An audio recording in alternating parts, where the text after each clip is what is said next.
So, what is neurofeedback? Neurofeedback originally started in the form of what we call biofeedback, and through the years, there's been different companies and people who have improved upon it in order to get to better, more lasting results and impact. So at Sequoia, we are utilizing ISIS microcurrent neurofeedback, and it's considered a passive neurofeedback, meaning that you don't have to engage your brain in something specific in order for it to work.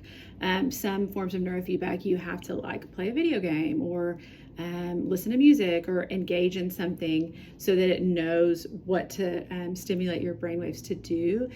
With ISIS, you just sit there. Basically, you can read, you can watch something, you can talk, you can sit quietly, you listen to music, whatever it is you want to do. It will work for you just as you're sitting there.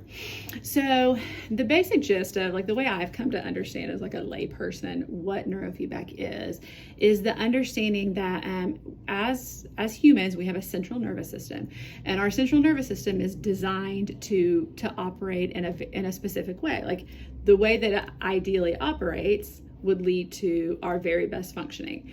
However, through time, through environment, through circumstances, through trauma, through medical stuff, through medications, our central nervous system becomes out of whack. So our brain starts to tell our body, our feelings, to respond in ways that are not optimal or ideal.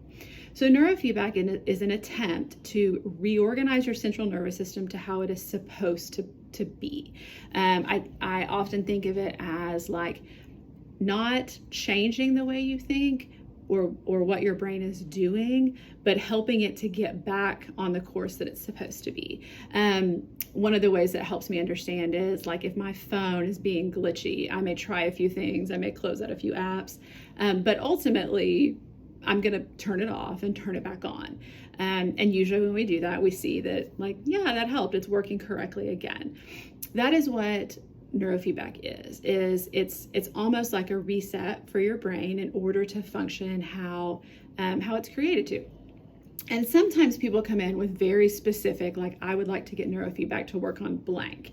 And the truth is, while there are specific areas that we can target, in general, neurofeedback is beneficial for anybody across a variety of issues because it's not focused on changing one part of your brain. It's focused on resetting it to how it's supposed to wire.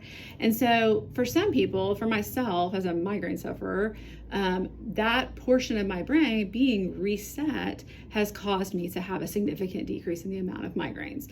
For people with anxiety, doing this process of helping your brain to reorganize the brainwaves to fire how they're supposed to can help minimize or eliminate anxiety. So it's not making changes to you. It is simply trying to adjust your brain to work in the way that it was always created to.